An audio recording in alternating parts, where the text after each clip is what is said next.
The Great Gatsby by F. Scott Fitzgerald. Chapter 1.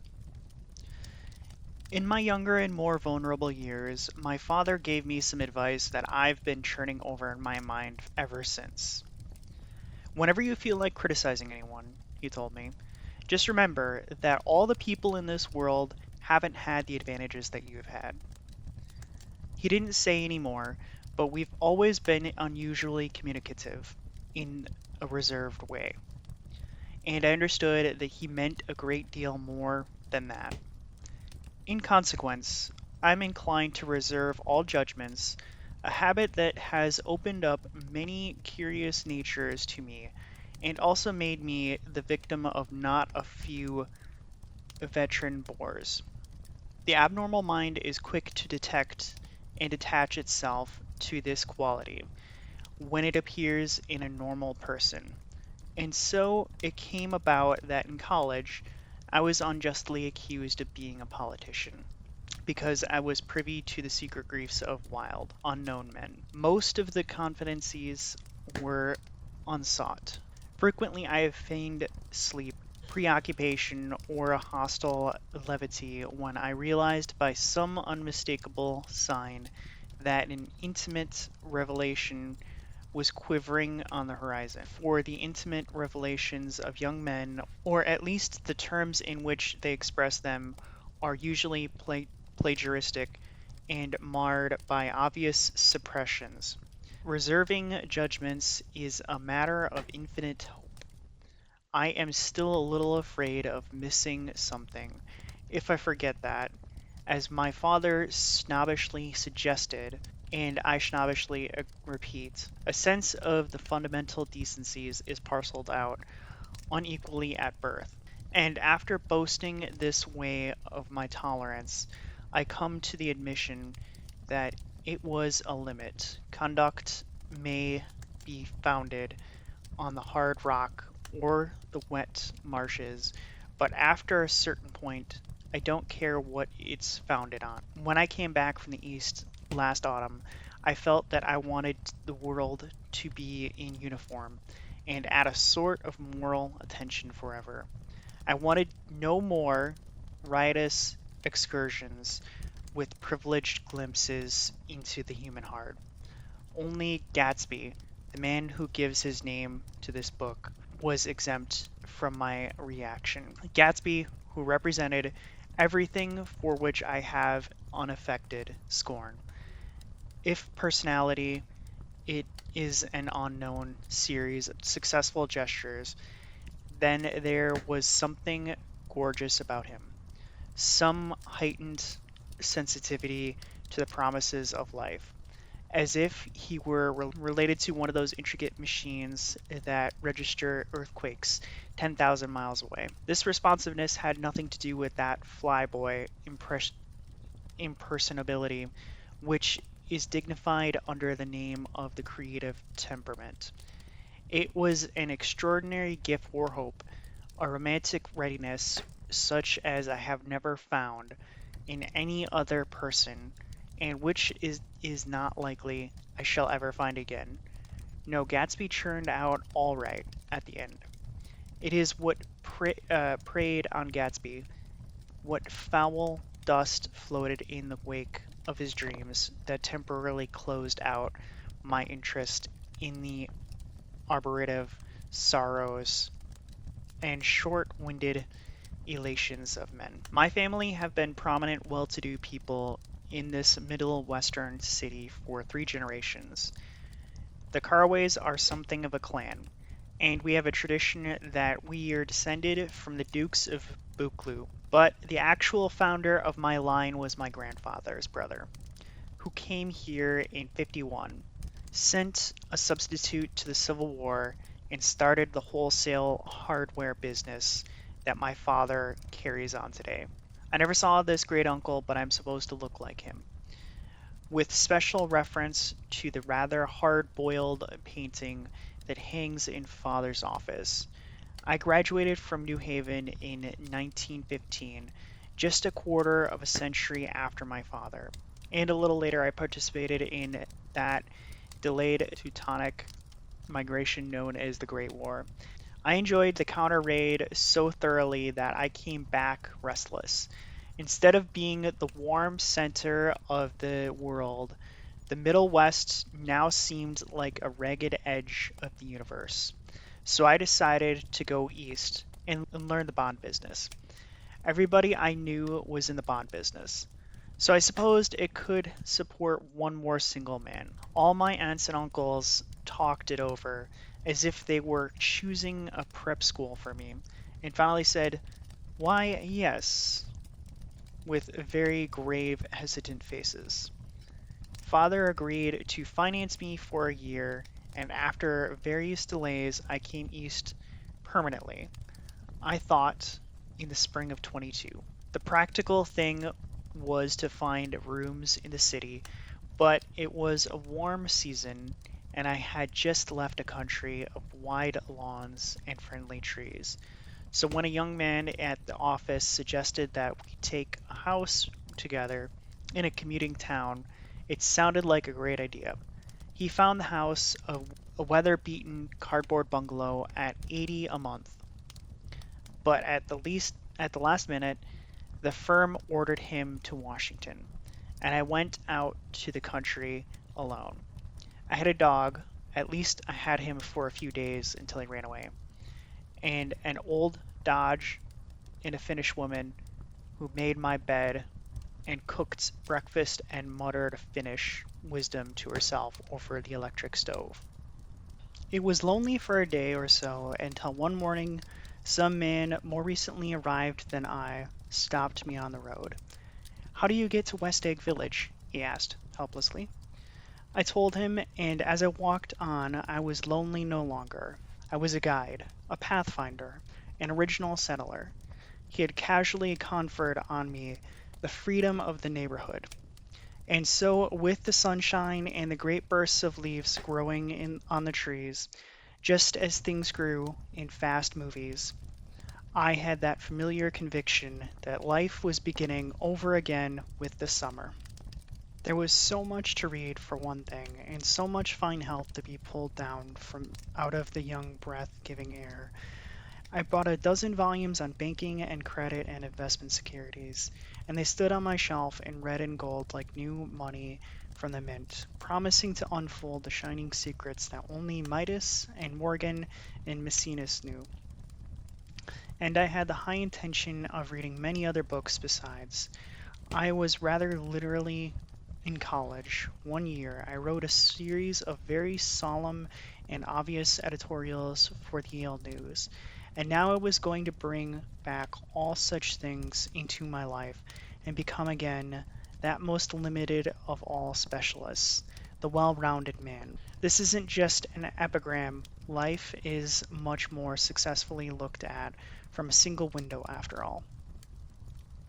It was a matter of chance that I should have rented a house in one of the strangest communities in North America. It was on that slender, righteous island which extends itself due east of New York, and where there are, among other natural curiosities, two unusual formations of land. 20 miles from the city, a pair of enormous eggs, identical in contour and separated only by a courtesy bay, jet out into the most domesticated body of salt water in the Western Hemisphere, the great wet barnyard of Long Island Sound. They are not perfect ovals like the egg in the Columbus story. They are both crushed flat at the contact end, but their physical resemblance must be a source of perpetual wonder to the gulls that fly overhead. To the wingless, a more interesting phenomenon is their dissimilarity in every particular except shape and size. I lived at West Egg, the well and less fashionable of the two, though this is a most superficial tag to express the bizarre and not a little sinister contrast between them. My house was at the very tip of the egg, only 50 yards from the Sound, and squeezed between two huge places that rented for 12 or 15,000 a season. The one on my right was a colossal affair by any standard. It was a factual imitation of some Hotel de Villa in Normandy, with a tower on one side spanking new under a thin beard of raw ivy, and a marble swimming pool, and more than 40 acres of lawn and garden. It was Gatsby's mansion, or rather, as I didn't know, Mr. Gatsby, it was a mansion inhabited by a gentleman of that name. My own house was an eyesore, but it was a small eyesore and it had been overlooked, so I had a view of the water, a partial view of my neighbor's lawn, and a consoling proximity of millionaires, all for $80 a month. Across the Courtesy Bay, the white places of fashionable East Egg glittered along the water, and the history of the summer really begins on the evening I drove over there to have dinner with the Tom Buchanas. Daisy was my second cousin, once removed, and I'd known Tom in college. And just after the war, I spent 2 days with them in Chicago. Her husband, among various physical accomplishments, had been one of the most powerful ends that ever played football at New Haven. A national figure, in a way, one of those men who reach such an acute limited excellence at 21 that everything afterward savors of anticlimax. His family his family were enormously wealthy. Even in college, his freedom with money was a matter for reproach. But now he'd left Chicago and come east in a fashion that rather took your breath away. For instance, he'd brought down a string of polo ponies from Lake Forest. It was hard to realize that a man in my own generation was wealthy enough to do that. Why they came east, I don't know. They had spent a year in France for no particular reason, and then drifted here and there unrestfully. Wherever people played polo, they were rich together. This was a permanent move, said Daisy over the telephone, but I didn't believe it. I had no sight into Daisy's heart, but I felt that Tom would drift on forever, seeking a little wistfully for the dramatic turbulence of some irrevocable football game. And so it happened that on a warm, windy evening I drove over to East Egg to see two old friends whom I scarcely knew at all. Their house was even more elaborate than I expected, a cheerful red and white Georgian colonial mansion overlooking the bay. The lawn start the lawn started at the beach and ran towards the front door for a quarter of a mile, jumping over sundials and brick walks and burning gardens. Finally, when it reached the house, drifting up the side in bright vines, as though from the momentum of its run. The front was broken by a line of French windows, glowing now with reflected gold and wide open to the warm, windy afternoon, and Tom Bushman is in riding clothes was standing with his legs apart on the front porch. He had changed since his New Haven years. Now he was a sturdy, straw-haired man of 30, with a rather hard mouth and a superfluous manner. Two shining, arrogant eyes had established dominance over his face and gave him the appearance of always leaning aggressively forward. Not even the effeminate swank of his riding clothes could hide the enormous power of that body. He seemed to fill those glistening boots until he strained the top lacing, and you could see a great pack of muscle shifting when his shoulder moved under his thin coat. It was a body capable of enormous leverage, a cruel body. His speaking voice, a gruff husky tenor, added to the impression of the fractiousness he conveyed. There was a touch of paternal contempt in it, even toward people he liked, and there were men in New Haven who had hated his guts. Now don't think my opinion on these matters is final, he seemed to say, just because I'm stronger and more of a man than you. We were in the same senior society, and while we were never intimate, I always had the impression that he approved of me and wanted me to like him, with some harsh, defiant wistfulness of his own. We talked for a few minutes on the sunny porch. "I've got a nice place here," he said, his eyes flashing about restlessly. Churning me around by one arm, he moved a broad, flat hand along the front vista, including in its sweep a sunken Italian garden, a half-acre of deep, pungent roses, and a snub-rosed motor-boat that bumped the tide offshore. It belonged to Demonin, the oilman. He churned me around again, politely and abruptly. "We'll go inside." We walked through a high hallway into a bright rosy-colored space, fragilely bound into the house by French windows at either end.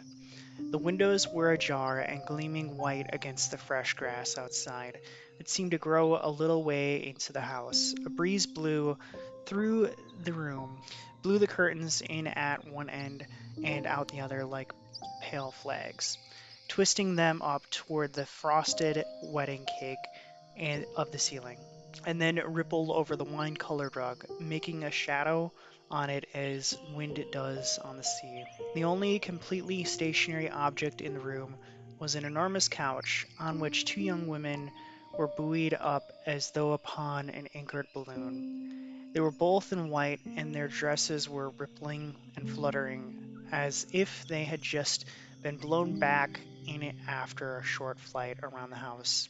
I must have stood for a few minutes listening to the whip and snap of the curtains and the groan of a picture on the wall.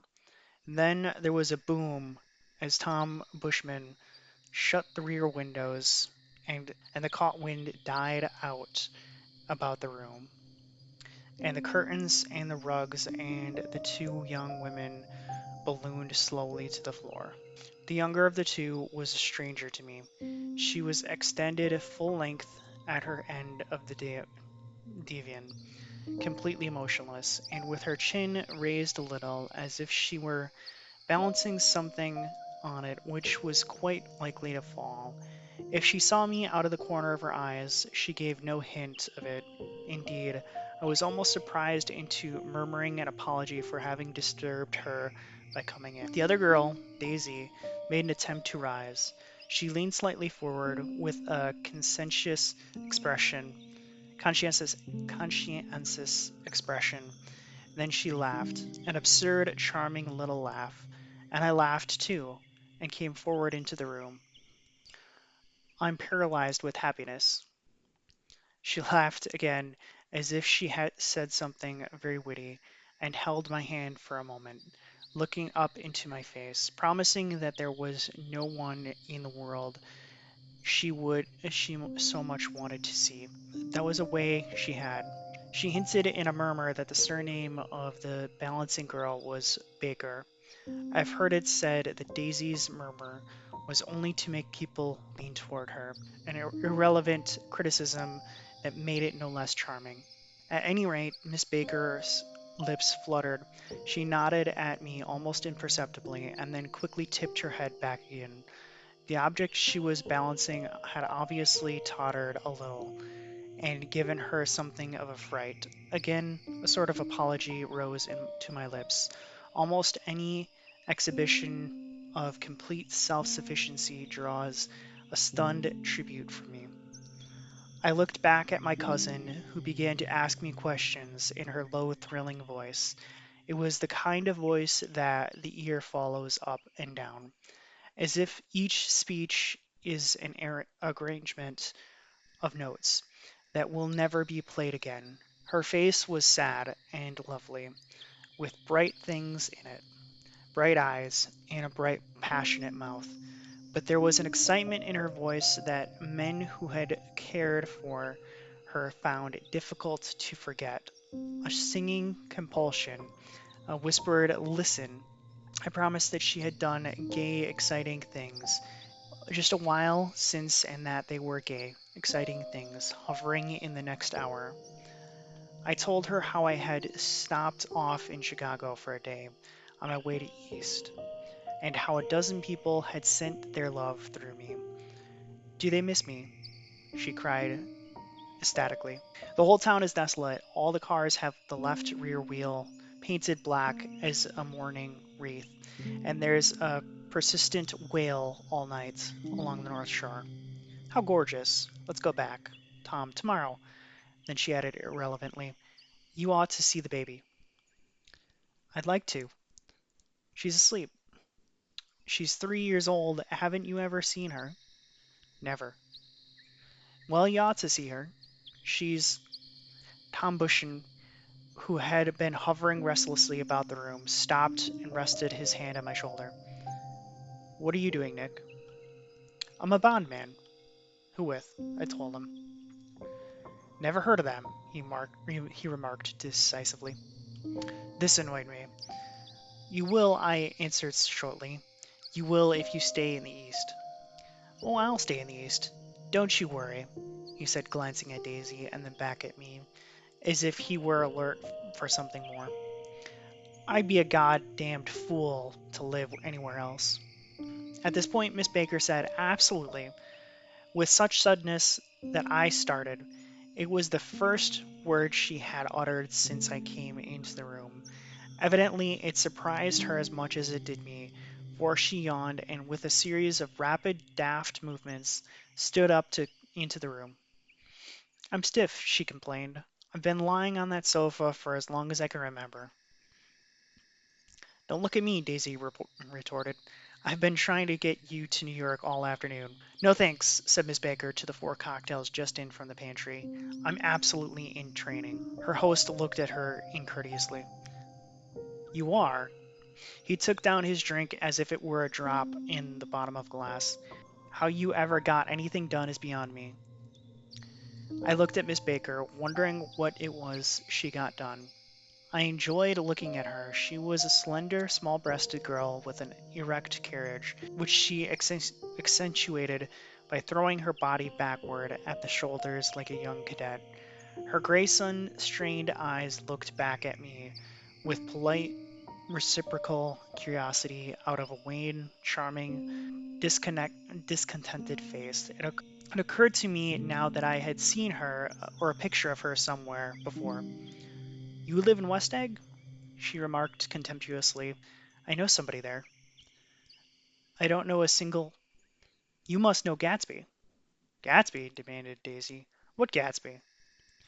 Before I could reply that he was my neighbor, dinner was announced, wedge...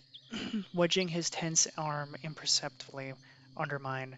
Tom Bushman compelled me from the room, as though he were moving a checker to another square. Slenderly, languidly, their hands set lightly on their hips, the two young women preceded us out onto a rosy-colored porch open toward the sunset, where four candles flickered on the table in the diminished wind.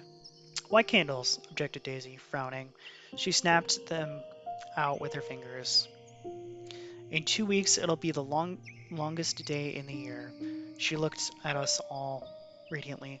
Do you always watch for the longest day of the year and then miss it? I always watch for the longest day in the year and then miss it. We ought to plan something, yawned Miss Baker, sitting down at the table as if she were getting into bed. All right, said Daisy. What'll we plan? She turned to me helplessly.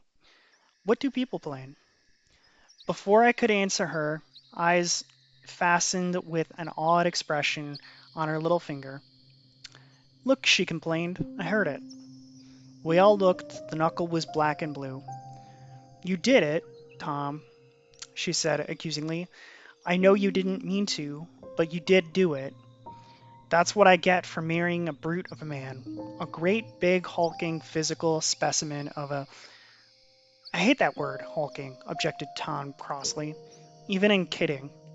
Hulking, insisted Daisy. Sometimes she and Miss Baker talked at once, unobtrusively and with a bantering inconsequence that was never quite chatter, that was as cool as their white dresses, and their impersonal eyes in the absence of all desire. They were here, and they accepted Tom and me, making only a polite, pleasant effort to entertain or to be entertained. They knew that presently dinner would be over, and a little later the evening too would be over and casually put away. It was sharply different from the West, where an evening was hurried from phase to phase towards its close, and a continually disappointed anticipation or else in sheer nervous dread of the moment itself. You make me feel uncivilized, Daisy, I confessed, on my second glass of corky but rather impressive claret. Can't you talk about crops or something? I meant nothing in particular by this remark, but it was taken up in an unexpected way. Civilization's going to pieces, broke out Tom violently. I've gotten to be a terrible pessimist about things. Have you read The Rise of the Colored Empires by this man Goddard? Why, no, I answered, rather surprised by his tone. Well, it's a fine book, and everybody ought to read it. The idea is if we don't look out, the white race will be, well, utterly be submerged. It's all scientific stuff. It's been proved. Tom's getting very profound, said Daisy, and with an expression of unthoughtful sadness. He reads deep books with long words in them. What was that word we? Well, these books are all scientific, insisted Tom, glancing at her impatiently. This fellow has worked out the whole thing. It's up to us, who are the dominant race, to watch out, or these other races will have control of things. We've got to beat them down, whispered Daisy, winking furiously toward the fervent sun. You ought to live in California, began Miss Baker, but Tom interrupted her by shifting heavily in his chair. This idea is that we're Nordics. I am, and you are, and you are. And after an infinitesimal hesitation, he included Daisy with a slight nod, and she winked at me again. And we've produced all the things that go to make civilization. Oh, science and arts and all that. Do you see? There was something pathetic in his concentration, as if his complacency, more acute than of old, was not enough to him any more. When almost immediately the telephone rang inside and the butler left the porch, Daisy seized upon the momentary interruption and leaned towards me. I'll tell you a family secret, she whispered enthusiastically.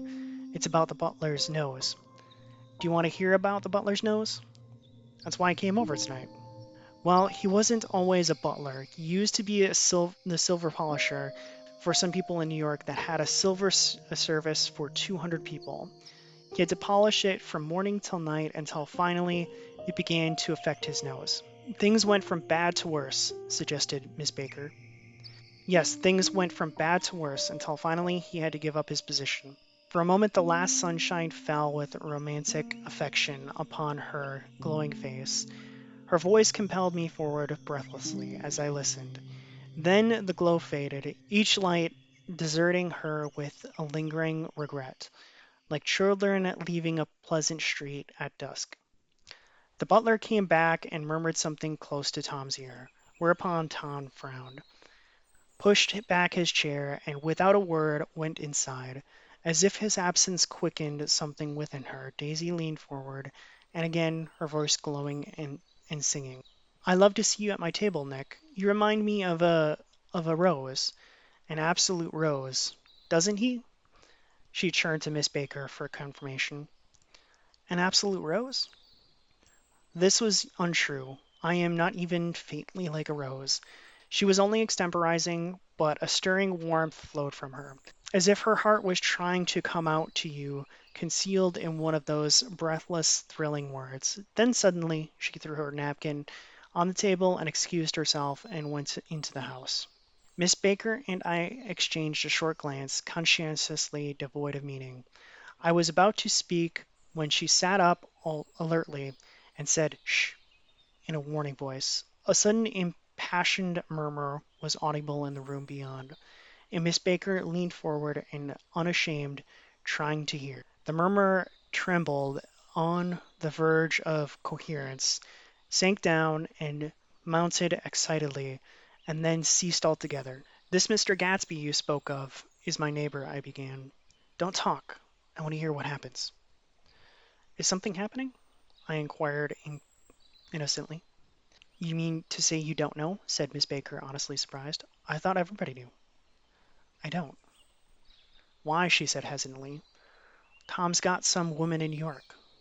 "Got some woman?" I repeated blankly. Miss Baker nodded. "She might have the decency not to telephone him at dinner time, don't you think?"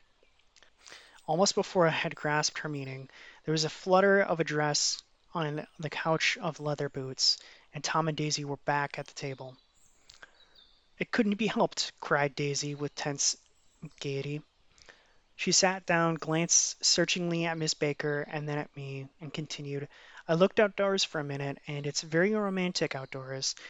There's a bird on the lawn that I think must be a nightingale come over on the Concord or White Star Line. He's singing away," her voice sang. "It's romantic, isn't it, Tom?" "Very romantic," he said, and then miserably to me, "If it's light enough after dinner, I want to take you down to the stables."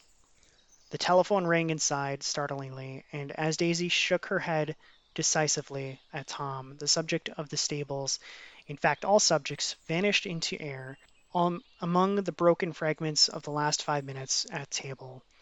I remember the candles being lit again, pointlessly, and I was conscious of wanting to look squarely at everyone and yet to avoid all eyes. I couldn't guess what Daisy and Tom were thinking, but I doubt if even Miss Baker, who seemed to have mastered a certain hardy skepticism, was able utterly to put this fifth guest's shrill, metallic urgency out of her mind. To a certain temperament, the situation might have seemed intriguing. My own instinct was to telephone immediately for the police. The horses, needless to say, were not mentioned again. Tom and Miss Baker, with several feet of twilight between them, strolled back into the library as if to a vigil beside a perfectly tangible body, while trying to look pleasantly interested and a little deaf. I followed Daisy around a chain of connecting verandas to the porch in front. In its deep gloom, we sat down side by side on a wicker settee. Daisy took her face in her hands as if feeling its lovely shape, and her eyes moved gradually out into the velvet dusk. I saw that turbulent emotions possessed her, so I asked what I thought would be some sedative question about her little girl. "We don't know each other very well, Nick," she said suddenly. "Even if we are cousins, you didn't come to my wedding." I wasn't back from the war." "That's true," she hesitated. "Well, I've had a very bad time, Nick, and am pretty cynical about everything." Evidently, she had reason to be. I waited, but she didn't say any more, and after a moment I returned rather feebly to the subject of her daughter. "I suppose she thinks and eats and everything?" "Oh, yes." She looked at me absently. "Listen, Nick, let me tell you what I said when she was born. Would you like to hear?" "Very much." "It'll show you how I've gotten to feel about things. Well, she was less than an hour old, and Tom was God knows where. I woke up out of the ether with an utterly abandoned feeling and asked the nurse right away if it was a boy or a girl. She told me it was a girl, and so I turned my head away and wept. "All right," I said. "I'm glad it's a girl, and I hope she'll be a fool. That's the best thing a girl can be in this world, a beautiful little fool. You see, I think everything's terrible anyhow," she went on in a convinced way. "Everybody thinks so. The most advanced people. And I know I've been everywhere and seen everything and done everything." Her eyes flashed around her in a defiant way, rather like Tom's, and she laughed with thrilling scorn. "Sophisticated.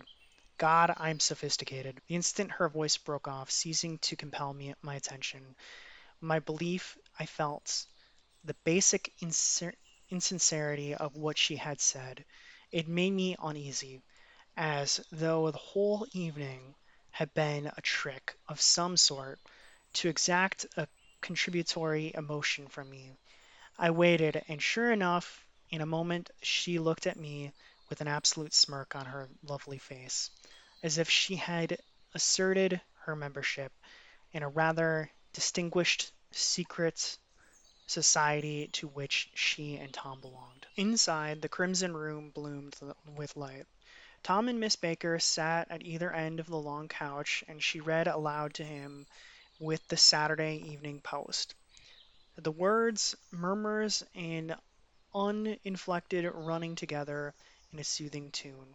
The lamplight, bright on his boots and dull on the autumn leaf yellow of her hair, glinted along the paper as she churned a page with a flutter of slender muscles in her arms. When we came in, she held us silent for a moment with a lifted hand. To be continued, she said, tossing the magazine on the table. In our very next issue, her body asserted itself with the restless movement of her knee, and she stood up.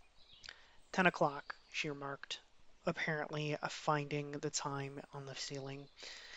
Time for this good girl to go to bed. Jordan's going to play in the tournament tomorrow, explained Daisy, over at Westchester. Oh, you're Jordan Baker? I knew now why her face was familiar.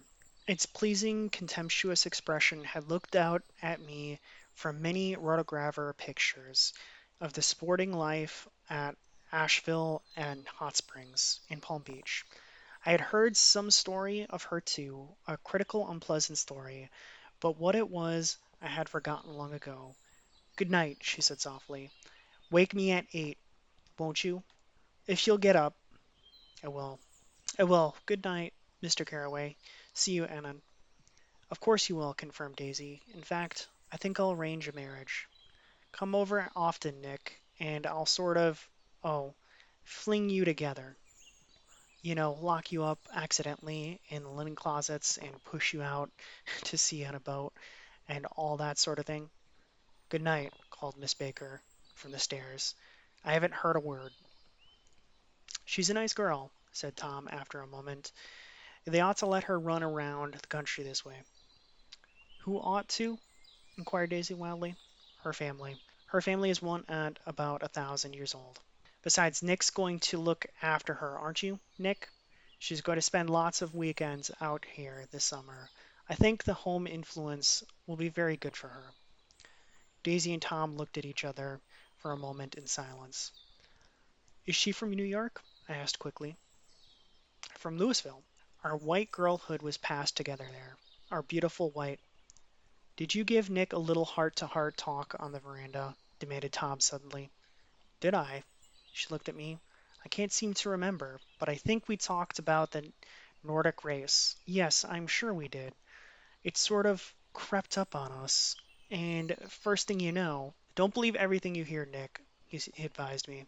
I said lightly, and I had heard nothing at all.